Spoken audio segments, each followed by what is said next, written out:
it takes a while. What is the Shootout Series? Well, my name is Roy Canterbury. I'm your host today on Archery Talk 101, and we're going to find out with Rhonda and Bobby and see what it's all about. Let's have you go and introduce yourself. Rhonda, let's go introduce yourself and tell us a little something about you. My name is Rhonda Elam. I am from South Central Kentucky, and my husband is the head coach at Lindsey Wilson College and was on last week. That's how we found out about you guys. And I've been involved in archery since 2001 and been coaching since then through NASP and S3DA and now with the Shootout Series. Also compete competitively myself with ASA. Yeah, Bobby, introduce yourself and tell us a little something about you. Well, I'm Bobby Smith. I live in Murfreesboro, Tennessee. Have multiple clubs down here as well. Been involved with archery for a very long time, kind of like Rhonda, with multiple different organizations as far as ASA and USA and NFAA. We have shot with most all of them and been very excited to kind of get something new in the state going and find some folks that want to do some things that are a little bit different. So we kind of started up the Shootout Series, and it seems to really taken hold. So very blessed, very humbled by it. And Rhonda and I have definitely put in a lot of work with a lot of our board members and doing the same things. And we've just been very, very humbled by everything we've encountered over the last few years. Yeah, it sounds interesting. Well, we'll get in that in a second here, but I'd like to know, why and how you got started in archery. Go ahead, Rhonda. I actually got started when Mark and I were dating, and we were watching Buckmasters on television. And I said, I'd like to try to shoot again because I did that in 4-H camp and I was pretty good at it. And he said, well, get in the car. And he went and bought a bow for me that day. And at that time, there weren't a lot of women in archery, and we didn't understand that your front arm has some issues with women's arms being different and needing to roll our elbows in. So somebody might be a little hard-headed in this group, and I kept hitting my arm, and they were wanting me to take a break, and I wouldn't, and I ended up and almost bled from the welts that came out until I learned later on how to not get hit. We went and shot our first 3D the next weekend, and we've been hooked ever since and traveled all over the United States bow hunting and competing in IBO ASAs all over. Yeah, Bobby, how about you? Why and how did you get started?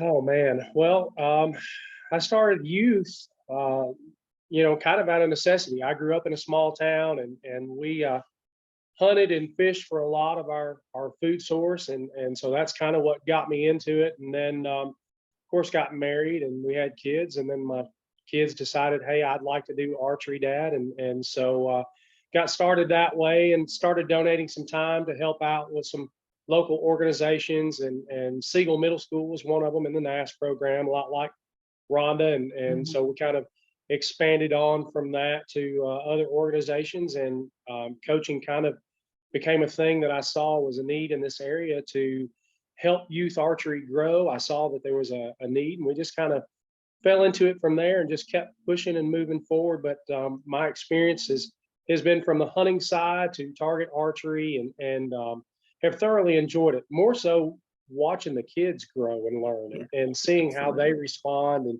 and enjoying those moments. Because sometimes, yeah, we have our own times, but it's more important for us to see that, because our youth is tomorrow, and we may be here today, but they're going to be here tomorrow. And the only way things keep moving forward is to keep developing them and watching them grow and have those experiences. Yeah, we definitely don't want to let the sport of archery, die out. It's been here for 64,000 years. So, why would this generation want to stop that? It's been going on for so long. And we do appreciate you having us on, Roy. I can say this is my first time on a podcast about archery, and I'm very blessed to be that. But I will say this, archery is obviously a huge part of my life. Kind of the shirt says it all.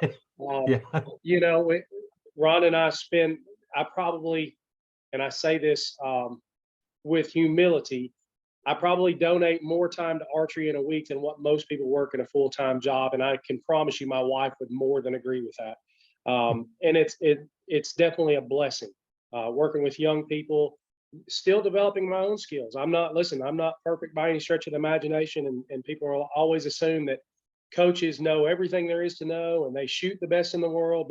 But we all have our off days and our off experiences, and we appreciate every moment from that because we grow from it, right? And what he might not tell you is he actually coaches 3 teams and has over 100 kids. And on top of his team days and coaching, he also does private lessons. So he's a little busy. Yeah, that's a little busy, but you know, it's, you know, whenever I teach somebody how to shoot, you know, just seeing the light bulbs come on and everything Absolutely. else, and it's really amazing when somebody picks it up. You know, it's, you know, that's why we do it. It's not as much for the money. It's for the, you know, the love of keeping the sport going. Absolutely.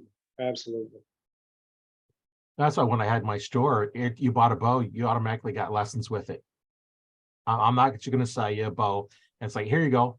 Come back later when you want something. It's no, I'm going to teach how to shoot. Right. And it's always nice when you have somebody come in 2 weeks after they picked up their first bow and shot their first arrow, come back and show you a Robin Hood they got. That is, gotta have one of those trophies on the wall every now and again, right? Yeah, and I've got a few of them. I've lost most of them, but you know, I still have one around here that I have.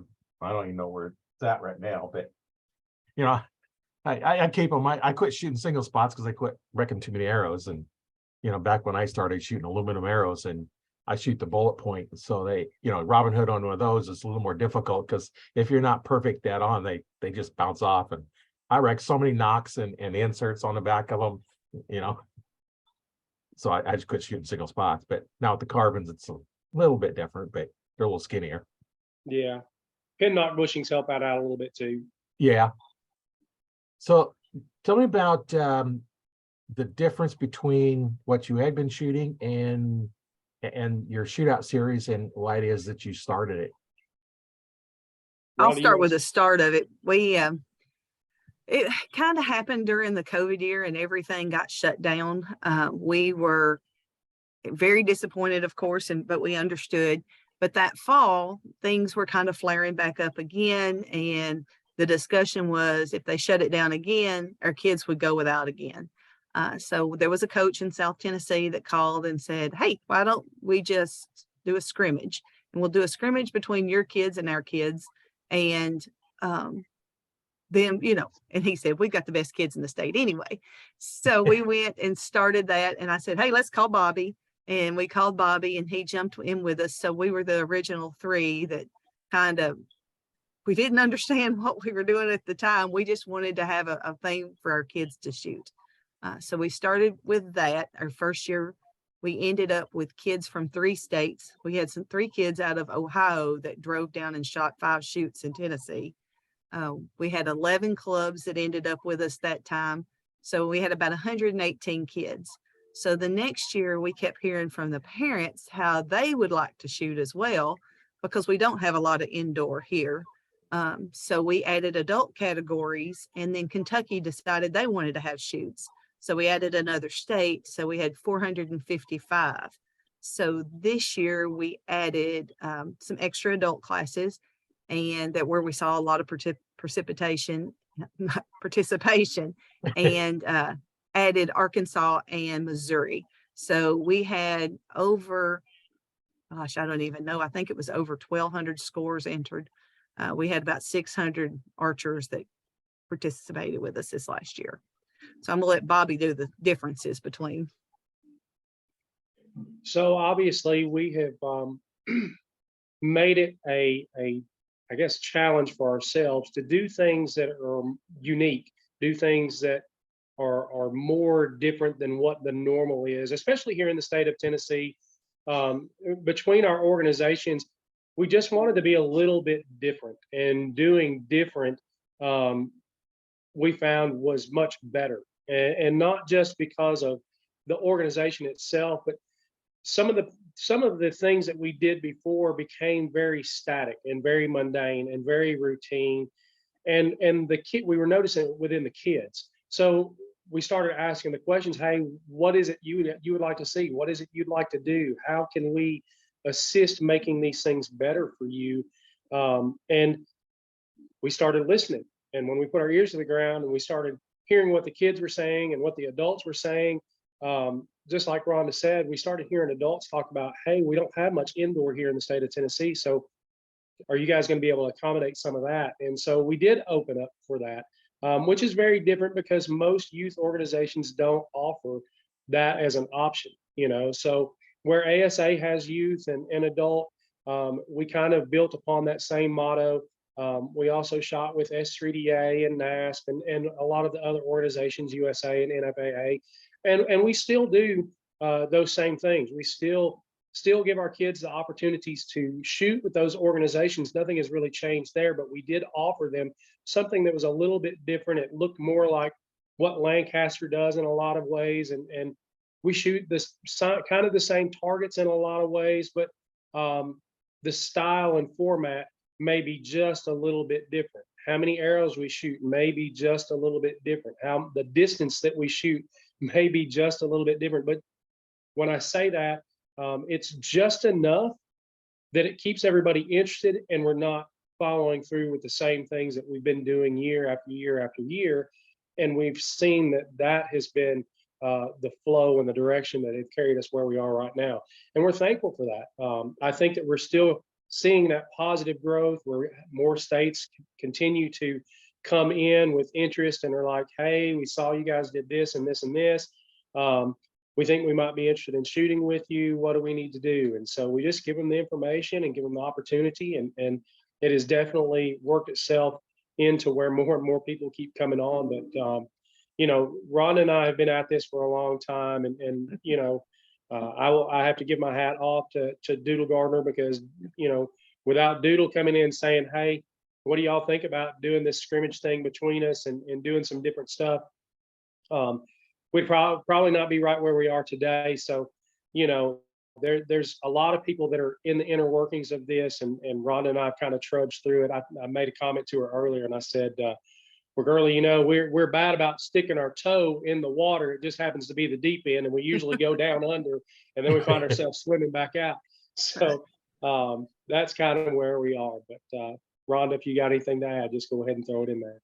Yeah, another thing that's a little different is we start with peewees. So this year we had from 4-year-old to 76 years old. And we grew from having one evening that was from about 9 o'clock or 12 o'clock to about 9 o'clock that night. And now we're at 2 days and we run live on YouTube the entire time with Mark does an amazing job of commentary and talking about the kids and what their interests are and what they've learned from archery. And this year we had over 26 hours of live commentary and shooting that went on YouTube. So, and we just I keep it running in my office and listening to it all the time just because it's really cool to listen to.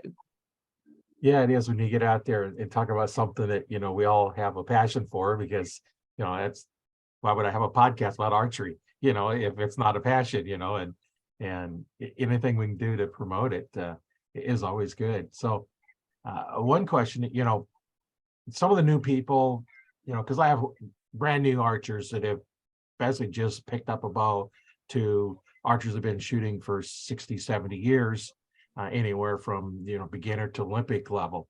A lot of the alphabet soup we're spilling out there, don't really know what they are. So maybe we could start with what would a typical shoot yours look like? We'd be shooting spot targets, we shooting animal targets, or what would a shoot look like? For indoor, yeah, we would be a lot the same. Most of the time we would shoot a triple vertical and a single spot, and we have those options. Where we're different with that is kind of a little bit into our rules. We definitely made our emphasis on youth archery and promoting and edifying and helping those kids develop the skill set in order to shoot better and learn proper form. And everybody wants to learn the proper form, but we found that, the height challenge becomes a thing. So shooting at the top of a triple spot can become a challenge for a younger archer. So if you have somebody that's in a peewee class or somebody that's in the youth class, their height challenge may be a little difficult for them to get that top spot perfectly every time. So in our rules, this last year, we did augment them to allow those shooters to shoot 2 into 1 to kind of help them. It also encouraged them not necessarily to say, hey, we're breaking the normal rule of we need to shoot 1 arrow in each spot, because we still train that way. We still want them to grow and learn that way. However, we're not doing anything if we can't help those archers get the most points that we can. And if it means they drop down and shoot the middle target twice and shoot the bottom one once, if that's what helps that archer get through to get that mentality of, yes, I can do this, that's what we're about. We're not about being so stickler on the rules that, oh, well, you're going to have to shoot each one of those spots, and that's just the way it is. And if you drop those points and you drop those points, we understand that's our ultimate goal. But we're not so hard that we don't recognize the need is to help them build their confidence also. That's so important with youth archery. If we don't continue to help these kids have the confidence and see that they can, then that mental side of it of I can't will start to dwell inside them, and then they can't progress. And as we all know, I say all the time to my kids, archery is 90% mental, 10% physical.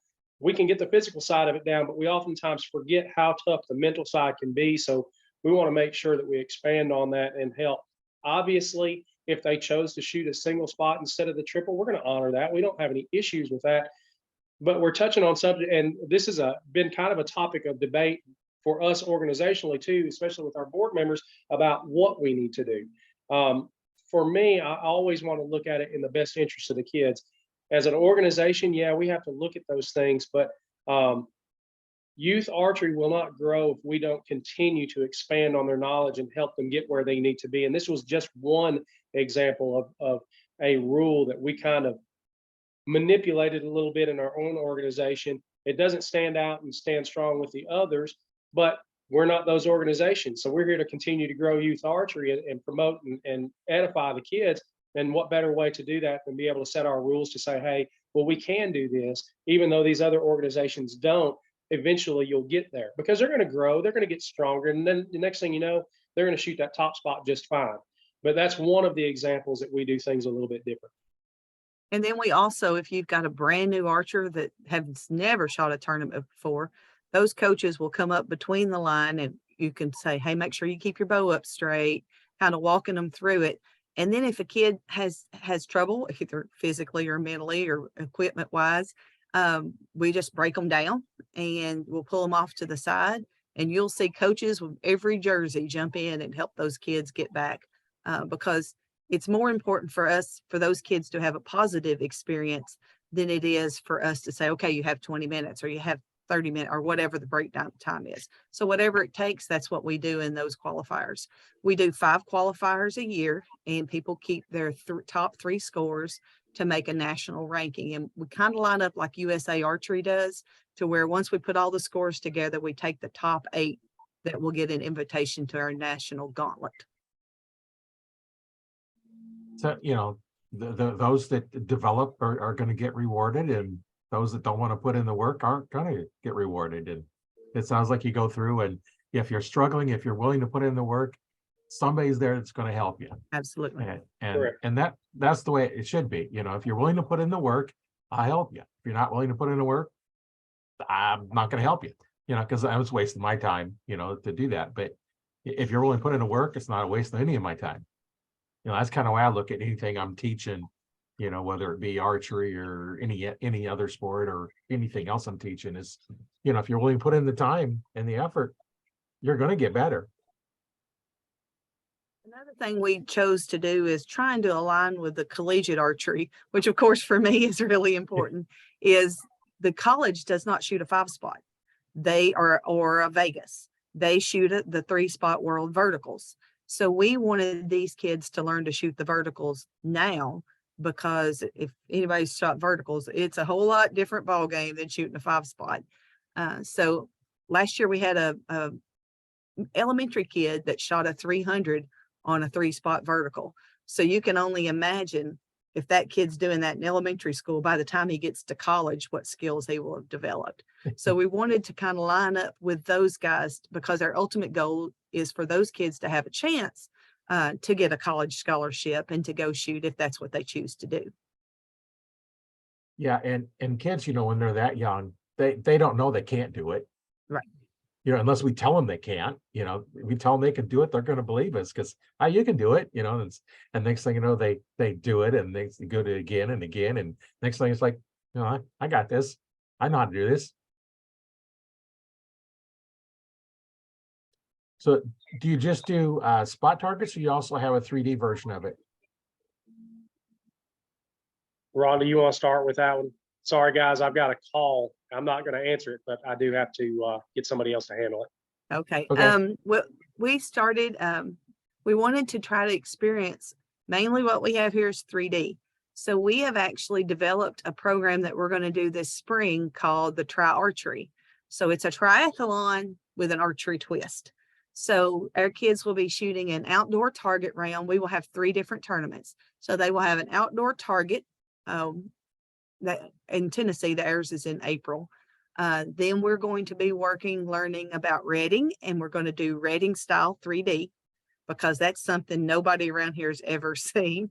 And then their third shoot will actually be a field round because I hear it's really fun to shoot field rounds, but we've never had that in my archery days around here. It's been very few and far between. So we're wanting to introduce our kids to several different types of archery. So our triathlon is what we'll be doing this spring. Then this fall, we are going to, again, lining up with college, the collegiate kids shoot 3D in the fall. So we are looking about doing a 3D type series in the fall for these kids as well. Keeping them shooting as much as we can. Yeah, keep them interested. So many times, the summertime, you get off doing something else, and then they come back and it's like, yeah, no, I'm busy doing something else. I got something else I'm doing, and you kind of let the archery fall aside. But if you can keep them involved, that definitely helps. Also keeps their archery skills up too. Yes. I know when I was competitive roller skating, it's a wintertime sport, just like the ice skating, but it's on wheels. And summertime was kind of our time off, but yet we still would go do stuff, just to keep going. Because if you wait a whole summer, you lose a lot of it. And like any sport, you can't take that much time off and not lose something. You can get it back. It's easier to get back, but why? It's a fun sport. And right. Well, and Ron and I thought a lot about that, doing the fun thing with what we're looking at is when you look at doing things that are not normal, especially within your state. And we had talked about doing redding 3D. Well, that's definitely not a normal for this area. So making decisions like that to do something that's out of the normal, we're hoping that invites more folks to come in and learn and develop those skills to do some of those things that they wouldn't normally do. Same thing with some of the field stuff. Other than NFAA, there's not a lot of organizations that are doing standard field rounds or that actually have a series of outdoor target other than USA. So when you start working and developing the kids' skill set, we have the flexibility to set distances a little bit different and keep that in the mindset of the kids. Yeah, it may be a little bit shorter. However, our goal ultimately is to develop the skills in archery and help them have success. And that's kind of what's important for us as an organization. yeah, I know one of the targets that I used to have fun shooting at is they've got different targets. They have like a dartboard. You can play darts with your bow and arrow. They have tic-tac-toe, and they have ones with cards on them. And the tic-tac-toe is kind of fun because if you want the spot, you got to get closer to the center. And if you don't, well, you're down an arrow. And there's a lot of strategy in shooting a tic-tac-toe type target. And it's not just practicing, but it's practicing because now you're focused on, okay, I need this square, I need this one, but I got to get this one, but they have it. So can I take it away? So now you got to make sure you can take it away. and a little strategy in there, and it just focuses a little more attention, playing some of those games like that. And yeah, those are always kind of fun. And Correct. Rhonda and I did 3 years ago when we first started, we did a novelty or kind of a fun shoot to give away some target faces. And we used the dartboard face as a target. And they learned if you want to hit that triple, you got to be on the money, and right, it wasn't just about our open compound shooters. We did a mixed bag. So we didn't have just open shooters shooting it or this. So we mixed up our pin shooters and open shooters and our barebow shooters and Olympic shooters, and we put them all in one hot bag, So they were like, "Oh, wait a minute, we have 4 of us shooting," So they had to strategize who went first and who could do this and do that, and they started seeing, "Oh, wait, some of these kids with the barebow can really, really shoot. They don't have to just hit wherever. They can actually pick their spot too, especially if they string walk and they're not true traditional to the knot." So right. lots of differences that we were able to afford those kids, but it was awesome to watch them do those different things and see how their mind works, to watch them together to go, wait a minute, if you shoot first and you shoot second and you shoot third, this may be our best setup. Or they go, oh, wait a minute, well, let's think about how much distance we have and who's better at what for this. And we found that the pin shooters, they did really well. But our open shooters, if they didn't have tape pulled for something at 10 yards, they struggled a little bit with being mark on for that. So Yeah. Our barebow shooters, not so much. They could pull their stitches to exactly 10 yards and let it rip and hit exactly where they're aiming at. It was quite the competition to watch them do that stuff. Well, and that is another thing that aligns straight with collegiate, is because those team rounds that you'll see in collegiate are very similar with that. There is a mixed discipline team that we do at 3D Nationals, but in our regular collegiate conference, and to be able to watch those kids on a team, and it's as loud as a Final Four basketball game with 200 kids standing behind their teams, screaming and hollering and cheering for and watching, and you can tell where the arrow hits just by the crowd reaction. But that's the thing, we wanted to kind of introduce some of that fun into our kids as well. Yeah, that makes it nice. And then, if you're used to having an audience behind you cheering you on while you're shooting, then you learn to focus on what you're doing and block everything else out. And Absolutely. Guys seem to have that ability from their wives to say something, we're not paying attention. Selective. Because we're focused on what we're doing, and we tune everything else out. And anyway, that's what I do sometimes. Hence why you wear a hat when you don't need to. Because you listen. Yeah. That's right. That's right. You end up with knots on your head for not listening. Yeah, fortunately I have some hair left, but sometimes I wear a hat, but I didn't today. But yeah, my barber threatens to charge me a finder's fee. But yeah, getting out into doing the different stuff that we set out for has definitely been a gain for us organizationally. This spring, we're obviously looking at quite a different round, but we're getting positive feedback from where we look at it. People are excited about doing the different things. And so I think that's kind of what drives me to continue to donate time.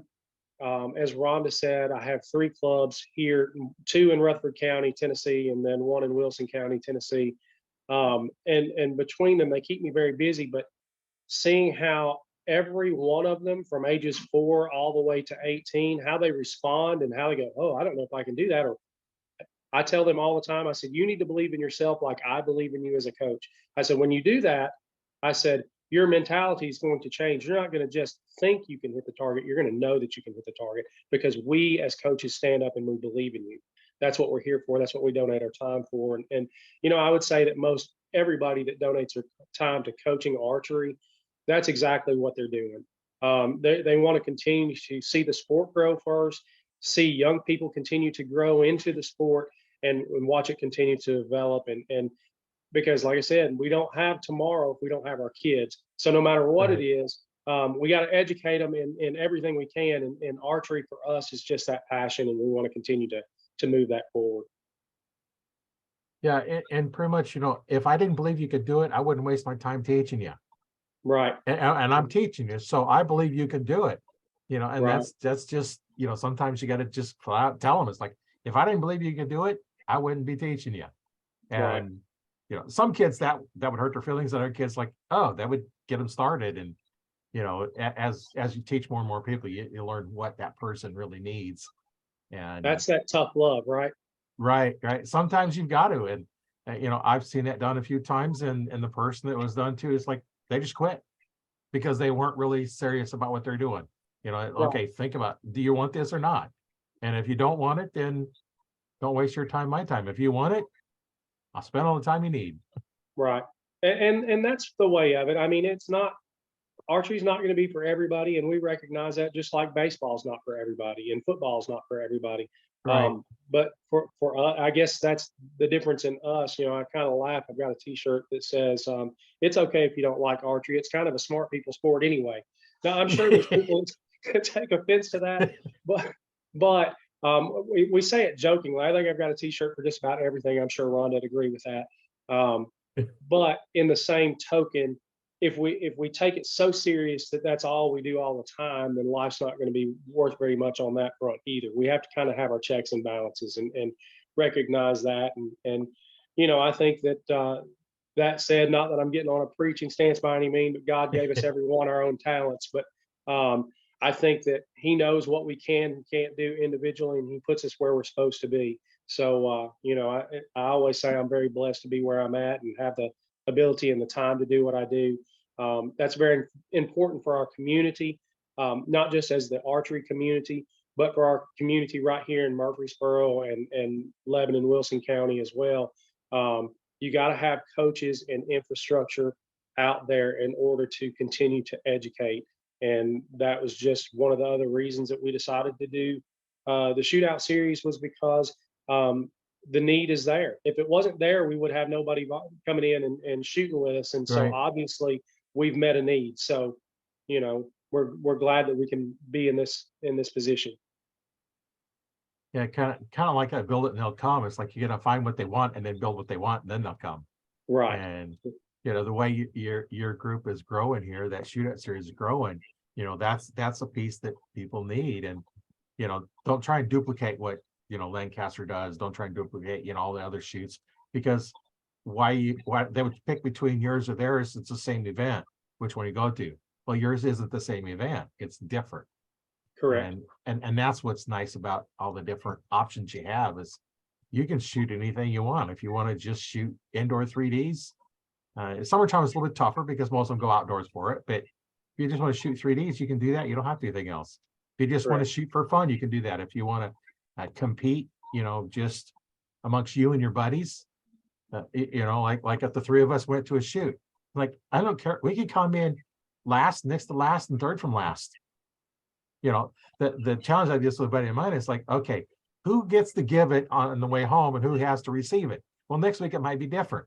Just competing against our little group or whoever you want to go with. And a lot of the 3D stuff I've been into, that's like they do them in different flights. So you got number 1 gets first place, number 11 gets first place, number 21 gets first place. So if you come in at number 10, you got last place, but if you shot a little bit worse, you'd have got first place. And like, I see why they do it, because you got your beginners, that gives them a fair chance of getting some kind of a trophy, and then your enemies, and then you're more advanced. But it's not fair to the person that got shot 1 point higher and got nothing, as opposed to one that shot worse and got something. And Right. I definitely see that point too. Yeah. Ron, did you draw a blank on me? Oh, I'm here. All right. I was like, I know I had to drop off there for a minute, but No. Chime in. Well, and that's the thing is we just love working with kids, and however we've got to do it, that's what we're going to do. Yeah, that's always nice when you can get the kids going, because it's just so much fun. I know my youngest son, he was in Scouts, and he'd been shooting for a long time by the time he's in Cub Scouts. And we go to the Scout camp, and they always had a parent behind each one. It's like, I stand because like, okay, I got it. He knows more than anybody else on the line. In fact, one time he raises his hand and the guy running the range comes over and says, yeah, Jerry, what's up? Says the knock point's off on this bow. This is the Cub Scout telling the adult his bow's messed up. Bow's messed up. Yeah. But he'd been shooting for, there's what, the 5-6-year-olds, and he's been shooting for, since he was probably about 3.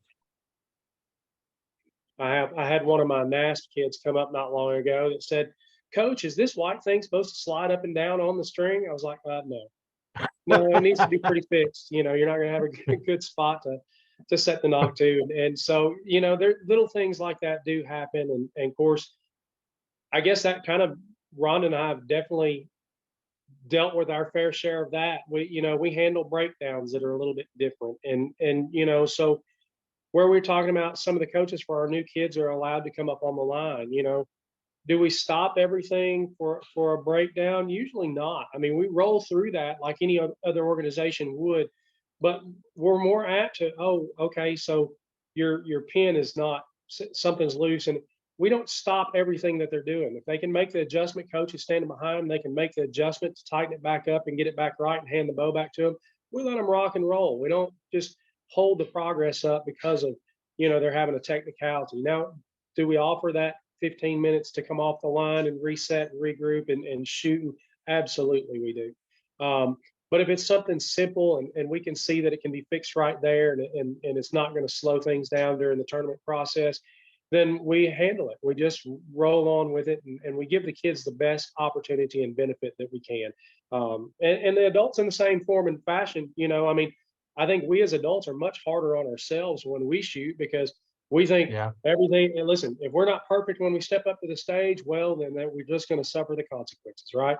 But we're very flexible on those ideas too. And I'm not going to name any names, but I had an older gentleman that's been involved in this sport for a very, very long time came to me and he said, Bob, he said, y'all did some great work here with these kids and these adults to offer up what you guys have has been truly a blessing for this community. And he said, if you decided tomorrow to shoot it all over again for an indoor, he said, I would sign up tomorrow and bring them all of my friends that I could to do it all over again. And I thought, what better compliment could we have to have folks that have been doing this forever to see that this is just different enough that they'd volunteer to do it all over for another 3 months tomorrow if we offered it. I thought that was kind of cool for an indoor thing. Yeah, that is when you get somebody that's been around for a while and says, hey, this was a lot of fun. I like doing this. And hey, when we're doing it again. Right. Kind of sets that thing up for us inside to go, hey, maybe we got this thing right. Maybe we're working the right direction. And that's kind of what keeps us going as an organization, for the board members. They see that we try and stay on top of making sure everybody's on the same page all the time. And that's one of the things that's very important. If we're not aligned together to make sure that youth archery is continuing to grow, we're not doing our job, and we probably need to find something else to do. Maybe I need to move to baseball or football or something else. But archery seems to be my niche.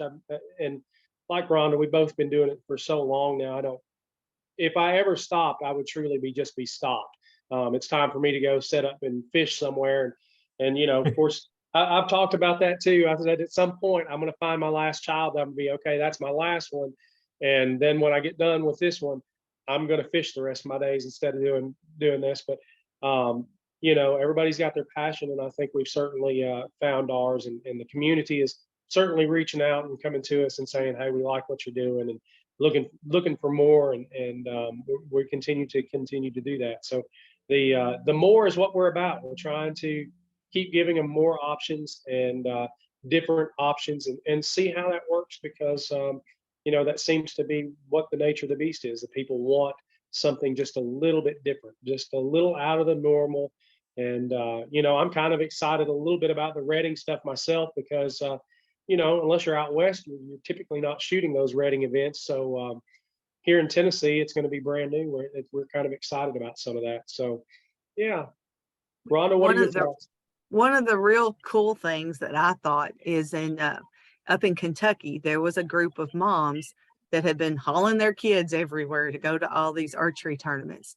Well, they decided that they wanted to learn to shoot. So the kids were actually coaching the moms, and they formed a team called the Mom Squad. And I mean, they're all just brand new, very novice, but are having a great time. And they actually let one dad be an honorary Mom Squad person.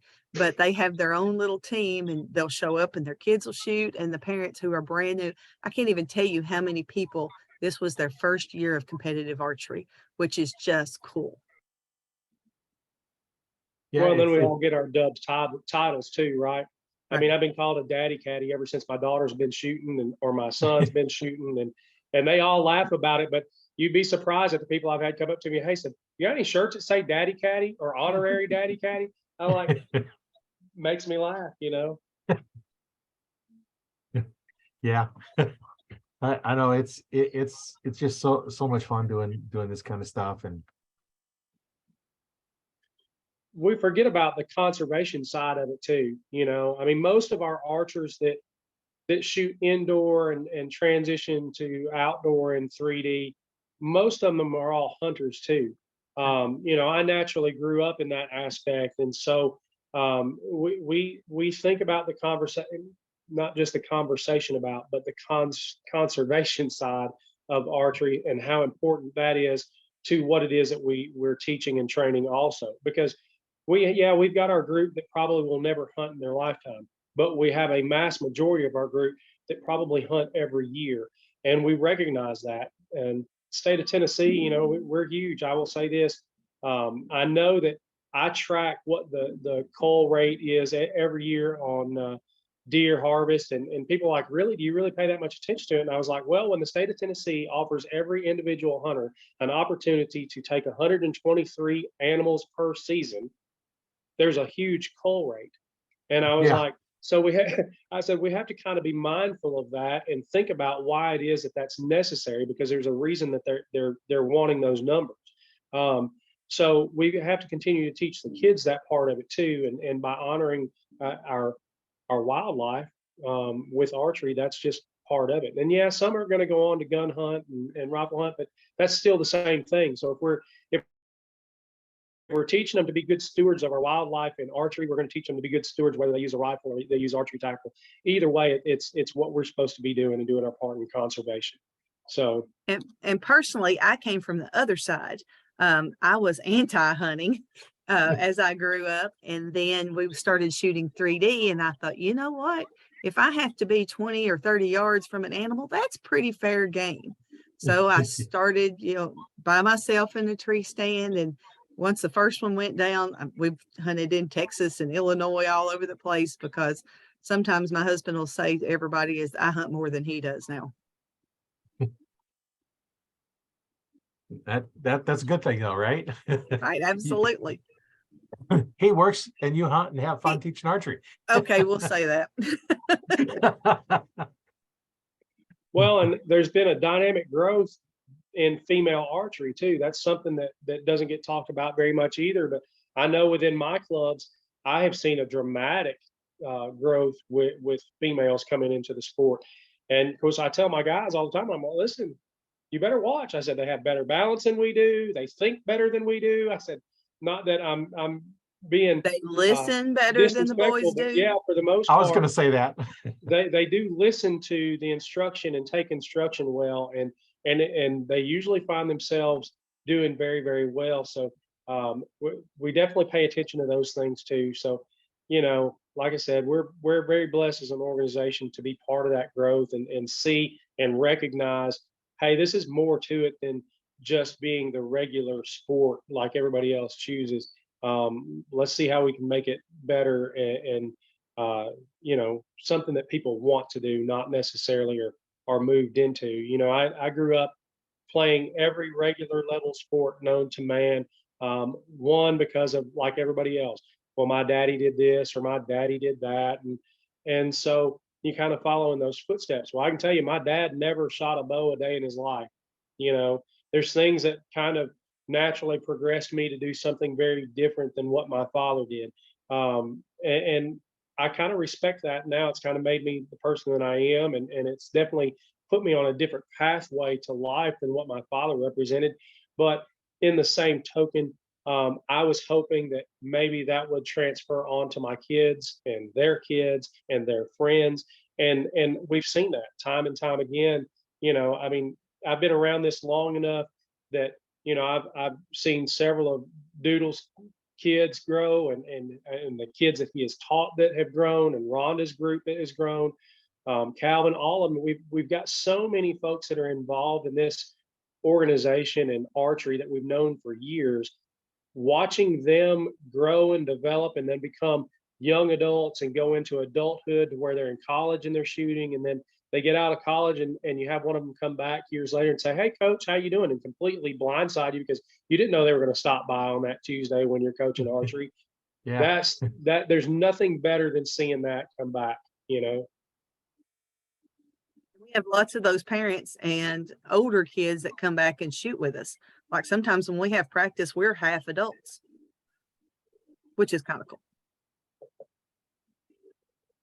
Yeah, we learn from everybody when we're going out there doing that. And I can see like down in Tennessee, you're hunting it. You have lots of woods, and you really can't shoot a gun for very long because there's so much trees in here. In Nebraska, we have a lot of open areas, so sometimes you got 300-400 yard shots you can take, but not with a bow, of course. But that's where archery, we can get into areas to help control the population, because we all know, and most people that know anything about hunting, if the population gets too large, they're going to reduce themselves by disease, and then now the animal has to suffer through whatever this disease that kills them all off until it gets down. Well, if we can go in there with a bow, shoot them, they just go lay down and die, they haven't suffered, and at least somebody gets to use the meat other than the coyotes. Right. There's benefits all the way around. I think the more we continue to teach that, the better things will be in our society today. And of course, my dad told me when I was a kid, he was like, "Son," he says, "you may not always be able to walk into a grocery store and get something that you want to eat. So you may have to provide for yourself." And I kind of laughed at that when I was young, but then the more I saw things as I grew, I was like, he's right. I can't tell you how many animals we raised on the piece of property we owned as a kid that, they weren't pets by any stretch of the imagination. They were definitely something that we utilize on our piece of property for food value and resource. And it's just one of those things that we had to make sure that we did our diligence with that, So training our siblings and training other family members this was our lifestyle. It may not have been their lifestyle, but it was very important. And so Right. learning archery and being able to continue that conservation trail definitely works. Well, and archery is a sport that you can, pick up any time, and, maybe you have to make your own bow. You got your sting and your string and a stick and another stick, and you make it and you go after small game. Right. That's sport. And if you have the basic skills behind it, you can learn to shoot, whatever you have. Absolutely. That's what I kind of call archery, is a stick with a string flinging another stick. Right. Right. It's like, prove me wrong. It's like, crossbows. Everybody thinks crossbows is like, well, you know what? Crossbows have their place.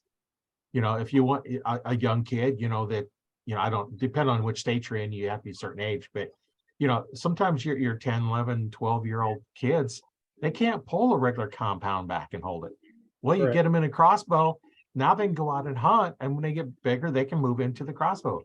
Or at the other end of the spectrum, as we get older, we can't necessarily pull back those bows, and crossbows are valid. And in Nebraska, it used to be you had to be handicapped or not be able to draw back a traditional bow to use it in archery. Well, they changed it here several years back. Now, crossbow is a valid weapon during archery season, Right. which it should be.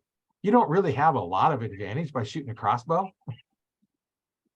No, and I bought one years and years and years ago for that exact reason. My son was 7, 8 years old, and I could pull the bolt back and get it ready for him, and he could set in the blind with me and still use archery tackle. And I believe that's part of what kept him moving forward in that tradition. I mean, he got to watch me shoot, but I think that just him having the opportunity to get out with me as a young person definitely helped that keep that mindset. And, now he's in college, and I laughed. I told my wife not long ago, I was like, you believe Caleb asked me, he's like, hey, Dad, he said, I think I'd like to hunt with you this year. He said, I know that I've been in school and out of pocket and I haven't been doing much with that. He said, but I think I'd like to go back with you this year. And I thought, well, how cool is that the circle has kind of made its way back to where now it's back on his mind as a young adult that's in college. It's back in his head. Maybe he needs to do his part too. And so, yeah, I can definitely see your point on that. Yeah, it's anything, get him out there shooting, and that's the thing. It's when you have your targets, though, some targets just won't stop the crossbow bolts.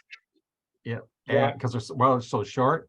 But when I had my store, if you want to shoot a crossbow, you could, but you had to bring a crossbow target to put in front of it because it'd get buried in my backstop. Right. And then you couldn't get it out. And I wasn't going to let you leave a bolt in the backstop because you hit it with something and you end up breaking something. So, I wouldn't allow you to shoot broadheads because it really tears up your targets. Right. Well, we don't allow the broadheads either. It's just strictly target points when we do what we do. But obviously, if we had somebody that wanted to tune a bow and go outside and set up a rough target and let them get tuned in, then I don't have any issues with that. I just never let them shoot my indoor stuff like that. So right. Well, it tears them up. If it's solid foam, it cuts hunks out of it. If it's a layered one, every time you shoot, big old hunks come out of it. And I know guys that take the small block target and shoot your broadhead in anyway. Just realizing that it's not going to last as many. Right. Well, we have a specific bale for that, I like to say. So I made a 3x3 bale and I filled the inside of it with old shrink wrap that came from all these manufacturers around. I just go gather it up and we just cram it in there until it's so tight that you can't move. And we just let them shoot that. And if I have to put more in there, then we'll put more in there. But it's the only one that I've got that's specifically designed to let people shoot those with. So, and it seems to stop them very well. Rhonda, I tell you, I'm a frugal guy. I don't spend crazy amounts of money if I don't have to. Bobby has kind of mastered building his own targets down there. He's got with a tarp company and foam, and he makes some awesome targets that are pretty reasonable to put up. Well, definitely helped us out through the season, didn't they? Yeah. I got one of those target replacement faces, that have the you can tie them all up. And I just stuffed it full of old clothes. Yeah. And I've shot on targets like that, 70 pounds at about 5 feet, and it just stops at 2 fingers pull out. Absolutely. And I think that was a benefit for ours too. Yeah, they're easy to pull out. And when it gets all shot up, buy a new face and put it, around that one and stuff it full. I just made sure I cut off like buttons and zippers and snaps and stuff like that. Right. I didn't want anything hard in there other than the claw. But those were good. We actually have one team in Knoxville, Tennessee, who build a 3-sided box and they put trampoline material on the front and then a piece of cardboard.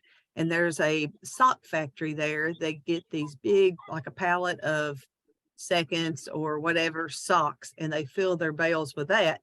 And they're great, easy for the kids to pull. They do a good job stopping, and then all they have to do is pull it out and stuck in more socks. Right. Yeah. It's always nice what you can do and make your own. And I know when I had my range, I bought some rolls of foam that's used like in the auto industry, and I just laid them out and cut them and use the tie wraps down to wrap it down, the banding. I got my bander and everything. I just band them all down, and then it gets shot up in the middle and just tear it apart and move them around. And get shot up too bad, we'll just cut down the middle and flip them out. And you can shoot that for a long time. Long time, absolutely. I told most of my kids they don't have the finances necessarily to have a real target that you could buy from the store. I'm like, listen, if you can afford to buy $1.35 3 cubic foot box from Walmart, a moving box, and you fill that up with old clothes, it'll stop every arrow known to man, and you can shoot it thousands of times. And they're like, really? And I'm like, yeah, really. And so the next thing you know, I had one of my kids that lives in an apartment, believe it or not, and would shoot 5 yards in their hallway at a cardboard box they bought from Walmart and had it full of stuff, just full of clothes. But that said, from that year when I first met him, he knew nothing about archery. And I know Rhonda knows who I'm talking about. This young man's name is Angel Guevara. And that's how he practiced. If he was going to practice at home, he shot in his hallway. Never met him, never done archery. Ended up winning the state championship first time ever that year because he was just diligent in his practice. Sometimes he beats his coach. What did she say? I said sometimes he beats his coach. Absolutely. Sometimes he beats his coach. That's a fact. Sure did. Matter of fact, he got me this year at least once. So, yeah. But I'm proud of that too. I tell him all the time. Absolutely. I said, if the better you are, if you beat me, that tells me that I've done my job. Absolutely. Right. Yeah, and as we get older, I'm 60. I just turned 68, and I'm not as steady as I was before. And the worst thing is, like, my right eye, I'm right eye dominant. I shoot right-handed, but guess which is the blurry eye? The right one. Right. So I draw back and I see my fiber optic pins, and I don't see a round red pin or yellow pin. I see what looks like a red donut with a black dot in the middle of it. Right. And it's like, okay, this is all blurry. So if people shooting these 100 yards, 120 yards, shots, I can't see that far with my eyes. So Right. I can't see. I don't know where I'd be putting my pin because I just don't see good enough that far. So shooting those long shots, yeah. And I'm a hunter. 20 yards or less is plenty. My Right. first year was at 40 yards, and I haven't shot anything over 20 cents. And I shoot most about 10, and I've shot some at probably about 3 yards. Right. So I prefer to, I try to set, I'm hunting. I try to set for 20-yard shot, but those darn deer, they don't listen. They come in closer.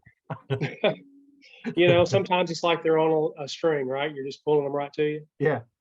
But I had one time I shot, I don't know what I did. I shot over it, hit a tree on the other side. I heard it hit the tree, and the deer turned and run towards me and back around and give me a closer shot. Because he heard the arrow hit the tree, not my bow going off. So I was able to load another arrow and able to get it the second time. Right. And sometimes Lost an arrow. Yeah, right. Lost an arrow, but it kind of hurts when you lose a muzzy broadhead and a carbon shaft. I shoot the Comp Pros, the straightest arrows I can shoot is what I shoot for hunting. Right. And I used to get before the carbons come out when they had aluminums, the XX78s, which is a 0015 straightness. I'd buy a new set, new dozen, get them set up. I'd shoot them, get them all tuned up, make sure I know where they're hitting, and I'd hunt with those. Next year, I'd buy another set and I'd hunt with those. People's like, well, why are you hunting? Because I want the best shot I can. And you go through, you don't have as much with carbons, with aluminums, you're starting off with your nice small, 1-inch group. And by the time before you get your next ones, they're getting bigger and bigger. You can keep them in the white ring, but that's about all you can say. And then next thing you get new arrows, and it's like, boom, I start smacking arrows again. It's just all the straightness. And I've seen that many how the times. tolerances have changed, right? Yeah. And even with carbons, I know one of my shooters, when I had my store, he would shoot the little bit lower grade ones, like in the 3,000ths range, and I shoot in the ones, in the carbons. And he was grouping okay. He couldn't consistently keep him in the X ring, but he was still pretty good. I say, here, try mine, because they're long enough for him to shoot. And amazing how much tighter his group was just by switching to my arrows. Right. One, I shoot feathers. I'm kind of old school. I shot feathers from when I was doing it in the 60s, and I still shoot feathers. I deal with the few times when I'm out in misty rain, but I don't like to hunt too much in rain anyway. So right. Well, nothing a little dry fly wouldn't fix. Yeah. Well, and all I do is I have my arrows that I'm not hunting with, and when the one I have knocked gets kind of messed up, I take it out and I just switch arrows. I got another dry arrow. Absolutely. My daughter shot feathers. I still shoot feathers. Of course, I shoot bare bow recurve. I used to shoot compound, but we deal with that quite a bit. And of course, when we start field stuff, I switch out to spin wings or something of that nature, so I don't have to contend with the rain as much. But I prefer feathers just because I get more correction out of them. But that's me personally. There's a lot of people that they'll talk you to death about spider vanes and spin wings and all the new stuff that's out, and they do work great and nothing wrong with it. But like you said, I guess I'm kind of old school. I still kind of go with what I know and what's comfortable. So Well, I right know there with you. about 20 years ago when I was a PSE dealer, one of the guys from PSE told me they did some testing on vanes or feathers, which one is better. And what they found is because the feathers are lighter but provides more drag, they initially start out faster, but downrange they lose their speed because more drag. So Right. your feather starts off ahead, but then the vane keeps up. And then they also tested straight, helical, really fast, really hard twist. And what they found is at the time the circular velocity exceeded the forward velocity, it dropped like a parachute. So you're going along and you get to the point where it's rotating faster than it's going forward, and then it starts really dropping. Where if you don't do that, you don't have that much. It's more of a gradual drop because you're not spinning as much. So they Right. found the faster you spin it, the more it's going to drop like a parachute, once that speed slows down.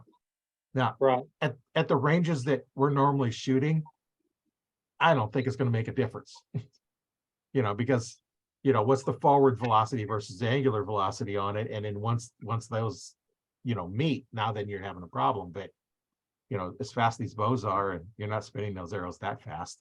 Now, Right. some of the really fast spinning ones, like the spin wings, they're going to spin them faster, so it's going to happen sooner. But are you going to really notice it if you set your pins up for it? Then really, who cares? Right. Right. At the end of the day, we're probably all in the same category. We're gonna shoot what works best for what we're shooting with, right? Right. So and we gotta remember to set the tune for the individual. I guess as a coach, that's kind of where I'm at. I know that Rhonda and them have definitely served this principle well because they've taught me a lot over the years by making sure that, yeah, I can take this child's bow and set it up and it shoot well, but I'm not that child. So I have to make sure that we tune the bow to that individual, and they're going to shoot Right. and anchor differently than I do. So we need to make sure that we're forward thinking on that aspect of it too, because we're not doing any service if I pick the bow up and go, oh, it shoots great, but then the child can't shoot it worth anything. We're not doing any service to the child. We need to make sure we always take that in consideration. Yeah, I know when I was working I was after closed my store, then I worked at Bass Pro and Cabela's for a while. And I had this guy come in, it's like, can you set it up for me? Sure, I can set it up, but I'll have to shoot your deer for you. Because I can set it up for me, Right. It's like, well, we can set up for you. And I had another guy, when you put a drop way on, you have to shoot him to make sure it works okay. And I'd set up a drop way. The guy brought in a bow. He couldn't, he's had all kinds of trouble. He couldn't get it to group and all this other stuff. And he wanted a drop away. Figured, that's the solution. Get a drop away. Because doing Right. it. Well, I come in and I have to shoot it. So I shot one and I drew back, and fortunately it was right-handed. So I come back and I put the pin right on the other knock, and boom, I stuck two arrows together. And guy was sitting in there and he says, oh, I never seen anybody do this. Like, yeah, well, not my arrows. It's the store's arrows. So I don't care. Right. And then the guy come in and says, I can't get it to group for nothing. It's like, I shot two arrows, stuck two together. I was like, I wanted to say, it's not the bow, dude, it's you. It kind Right. of got the point across. It's like, Yeah. it shoots just fine. Let's see what's going on. And of course, it's always their form. And then I see a lot of people, it's like, I can't, I always have a bad tear, bad tear. Always, something I worry about having a tear. And I had one guy that's posting in one of the groups that said that, he's had that for a long time. A couple of years, he's had a low tear, can't get rid of it. And I says, have somebody else shoot your bow. You get in the same tear. If you're not getting the same tear, it's your form. Right. And I've seen that, just shoot, you get a perfect shot, and I'll just make a death grip on that bow and shoot it and see what that arrow does. It's going to tear different. Right. So Absolutely. that's all stuff that we learn, being a bow tech and instructor for many years. I first became an NFA archery instructor in '95, and in 2001, I became a bow tech. I went down to PSE, spent a week down there in their dealer school, and I've been working and teaching ever since. Lots of people, and that's one of the things that I allow in the Archery Talk 101 Facebook group is if you have a problem with your form, upload a video. We'll take a look at it. I've got 25 years experience. And there's other people in the group that have been coaching for a long time. You know, I always tell them, the only dumb question is the one you haven't asked yet. Because as soon as you ask it, it's not dumb. Now, if you keep asking the same question over and over and over, I'm going to figure, okay, something's going on. You're not understanding what we're saying, and we got to do something a little different. But, Right. That's, just go in there and use the group. I don't allow links in there except like for the archery events, Right. because I want it to be pure content, value for the archer. Sure. And that's why I structured that group, and that's why I do the podcast, is all for helping archers out, promoting the sport. And if you have a question, get on here and ask. Whether you're on here, and right now I don't have anybody making any comments, but somebody had a question, then we could pass it on and talk about it. I've had that happen before. People have questions, and I'll just ask them in the chat, and we'll go from there. Yeah, absolutely. It's definitely about the sport for sure. So, whatever we can do to continue to help it grow, that's what we're going to do. And organizationally, that's what we set out to do to begin with, was to make sure that the sport of archery continues on. And yeah, there's all kinds of organizations out there, but I would say they're all unique in their own flavors, is kind of the terms that I use. And we're going to have our own spin on things and our own flavor on things.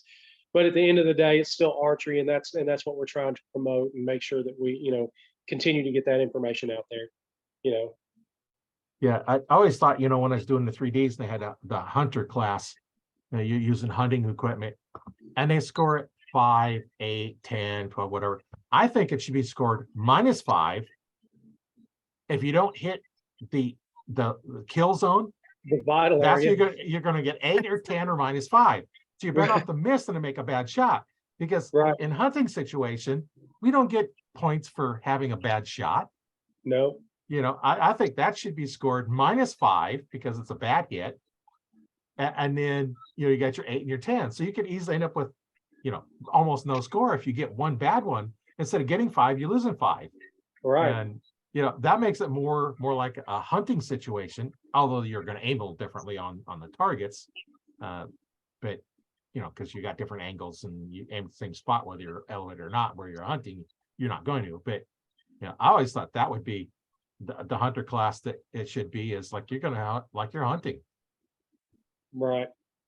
I got kind of tickled. One of my students asked, "Coach, can you help explain the 212s in the scoring rings?" And I said, I would love to help explain that. And I said, I can explain that so you have a full definition and understanding of how each of those works. But I'm going to tell you from your coach's perspective, I'm so old and I can't see well. I can't see the 12 rings anyway, so I never shoot at them. I shoot for 10s and hope for 12s. And they kind of chuckled a little bit, and they thought, well, I guess that kind of makes sense. And I said, well, it will. And when you get my age, you'll be like, I can't even see the 10 ring. I'm guessing at where that is anyway. So at 30 yards, that's quite the shot with a longbow or a bare bow. So I'm doing good just to get it in that 10 ring. But yeah, the kids kind of make me laugh when we start talking about specifics. Well, what's this 14 ring for? What's this 12 ring for? We explain it and we let them know, and that's some things that we're working on differently too as an organization. We've definitely trying to put scoring in place that most don't. So those are some new things coming up this year that we're hoping to put into play. And I'll leave it at that. We're not going to give anything away. We're just going to let you know we're working on some different stuff. And for those that want to come and join and find out what the different looks like, they're more than welcome to do that. And we appreciate anybody that wants to come out and learn archery and shoot with us. The Shootout Series was definitely designed to be there for kids, and now we've stepped into adults, and we want to continue that passion and drive forward to give them what they want. So if someone was interested in joining in the Shootout Series, how would they contact you? Well, we have Facebook. Rhonda, I'm going to leave that one to you, considering you talk to most everybody online. Yes, we do have a Facebook page. It is actually listed under the Shootout Series. And it has our buckles, and that's the one thing I guess we didn't even talk about is our national champion. Well, hold on. Our national champions get buckles like these. So they're pretty nice buckles. And it has that buckle at the top of our page. If you are wanting to join with us, you just give us a message. We have an announcement group that we have a private group to do all the chatter back and forth. We do have a website under development right now, but I've got shout out to my little college girls that have been helping us cover messages. We have 6 or 7 people that answer on that page. So somebody will get to you pretty quick. That's good. I'll leave a link in the description on how to get a hold of you. It'll show up in the. We do have state coordinators in each one, so we can direct you to your state's coordinator. And if you're not a state that's shooting yet, hey, holler at us and we'll see if we can get you started. It sounds like a lot of fun. It is. It certainly has been. Give you something else to do rather than just the normal path everybody takes. Just something a little bit different, and maybe we can get this expanded to cover a little more states. Well, and I think, and I've said several times, as coaches and parents and archers, we needed this to be fresh and new because we were burnt as bad as our kids were, because we were all shooting all the time and we would get burnt out. So we spread out our shoots. We don't have as many shoots. We're just trying to make it fun again. And if you win something, that's fine. And if you don't, it's okay too, because we're not a whole lot about the score and competition. We're more of, I tell people it's kind of like a glorified league night, that we're going to do what we have to do. We're going to learn while we're there, and we're going to have a good time. And we play music and it's loud, and we cheer and holler, and it's awesome. Like any sporting event, you're going to have a lot of cheering and a lot of noise going on, and I think if you get used to that, shooting is actually going to improve because you're used to tuning all the other stuff out. Yes. You're used to tuning it out, and then you're not tuning out your own thoughts. So you're focused. You have to focus on what you're doing to ignore all the noise going in the background. And sometimes you'll hear them cheering your name because anytime you hear your name, your ears kind of pick up a little bit. But you have to learn how to tune all that out and just take it as energy that they're giving you. And use that energy. And we also see, and if you watch the videos, you will see our kids are up on podiums under spotlights with the whole gym dark and the music pounding, and you'll have kids that are usually very introverted that'll be up there dancing to the music. So it takes some of that nerves away because they're singing with the music, they're dancing on the podiums. We've had some dance offs between the two archers that's shooting head to heads. It's just fun. Yeah, make it fun, and you'll keep people going, and it's also fun for the audience. Somebody Absolutely. watching, you're going through all that as opposed to just seeing 2 people standing up there completely silent, like in a golf game. Yeah, everybody is quiet. Don't make no noises. You might disturb them, and then you're up there, and now they have all this to think about. It's all this quiet, and I just think that's amazing that you do that and make it more like a party. Well, we decided our kids have the best music taste, that we've actually done a great job as parents, because the 2020, they had walkout songs that they had to pick out their walkout song. And the songs these kids were picking were like what we were picking. I mean, we had Metallica, we had AC/DC, we had Walk This Way, we had, Hit Me With Your Best Shot. I mean, we had some great music. So I think we're actually making a Spotify playlist because it's awesome. But we can't forget the one that said, had the play song of I Shot the Sheriff. That one's, We had Baby Shark and Chicken Dance were 2 of them we also had. So, and somebody in this group right here used the Oompa Loompa song.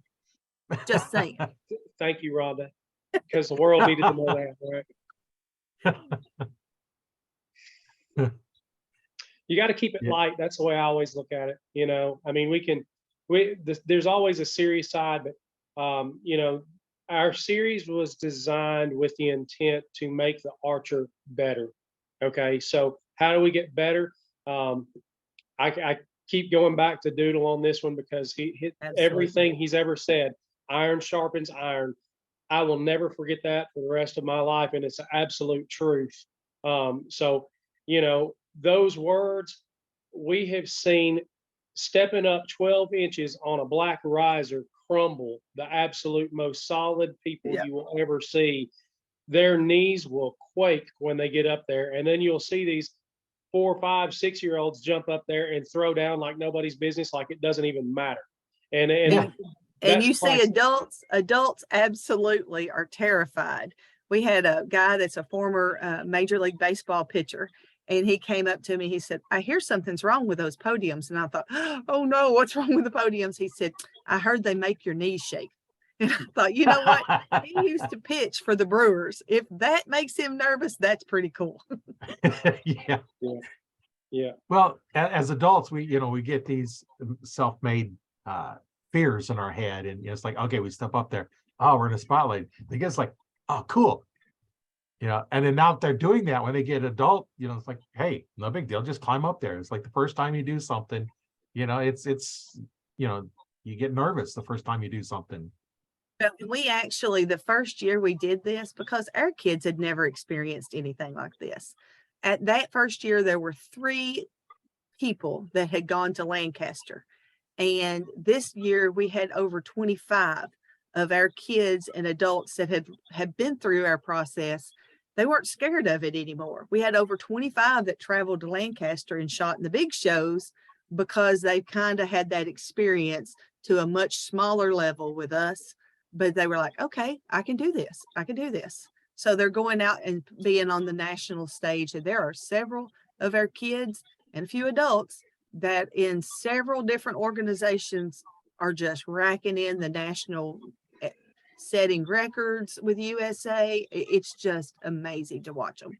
Right. And even though they're not our kids, they're our kids. Right. Yeah. Right. To the tune of like 148 something for me. So Yeah. Yeah. That's a lot when you can start a program and a few years later you've got that many people that are really making a name for themselves. That says a lot for your program and what you're doing for the kids in the sport. Well, I tell the kids all the time, everybody, I get from the parents a lot that we love you. You're a great coach. Blah, blah. I'm like, it's not about me being a great coach. I said, this is about the kids being coachable and listening and them being themselves. We have great kids in these programs. And without them, the program wouldn't exist to begin with. And I recognize that from a coaching standpoint, as much as we love the sport and as much as we would like to think, well, we all have our things, and Rhonda can verify. I know I do some quirky stuff. I don't coach a lot like most do. I still teach through the NTS, but I have my own little things that I do different. And Rhonda, I know she caught one of my little ones getting into their stance, and she was like, They "You're walk Coach like Bobby's this. kid." They walk their little feet out to get their perfect stance. And I was like, oh, you've been working with Bobby, haven't you? I call it the stance, and it gets everybody into a correct open stance every time without hesitation. But it does look a little weird when you see them doing it because they do it every time. They don't think about it anymore. They just get up there and they move their feet to where they're supposed to be. And it is comical because you're like, what kind of little quirky dance is that? But then when you look at their position on the floor, you're like, wow, he's in a kind of a perfect open position. It just works. And it's something I've noticed over the years. And I thought, well, if that's what helps them get there, then I don't care how they get there, but if that's what their aid is right now and it works, we're going to stick with it. And for me as a coach, it's about the kids and it's always going to be about the kids. So, I've been blessed. Learn the process and do it every time. Correct. So we definitely have our own things. And I know, Rhonda and them work very diligently with their kids, and they've got, Rhonda's got a really healthy organization there. And most of the clubs they're all doing everything necessary to grow youth archery. And even the adult side, we started this for kids, but we have found that the adults really wanted their section of indoor as well. And we have embraced that. It's definitely something that organizationally we have responded to, and we accepted that growth. And yes, it does present its challenges because adults, we can kind of posture here and there. But, for the most part, we've got really, really good folks that are involved. And, our people invite us in to do our shoots. And that's been a great success for us too. So, some of us will have to pay for a venue here and there, but for the most part, we've been very blessed as an organization to have access to space that doesn't cost us an arm and a leg, or a place that will donate us venue space. And we all know how important that is, because, Right. space comes at a premium. It's a usually very expensive premium. So anytime you can get somebody to loan you a building for a national shootout, then how cool is that when you can give them all the praise for giving you a space? So we definitely make sure that they're out there and they know, and we take our sponsorships very seriously, and make sure that those people are praised also. But we give most of our praise to the kids and the families, because without the parents too, if our parents aren't doing the daily Uber driver for their kids, they can't get from point A to point B either. So got to give that credit where it's due too. Yeah, like you said, the kid is coachable because of the parents. Right. Right. If they didn't prepare them to be coachable, then you couldn't do your job anyway. Right. So yeah, like you're saying, it's like, they say, how good you are and everything. It's like, well, because you prepared your kid to be coachable, so I can come in and I can help them. And it's amazing, how the parents can really affect how the kids are developed. Right. We got the blank silence going on now. Well, I just want to make sure if you had any, you have any parting thoughts before we get out of here? First of all, I want to thank you for this opportunity to come on and tell people about our program. And just like Bobby says, our coaches and our parents and our communities have been fantastic to step up and help these kids and help us get programs started.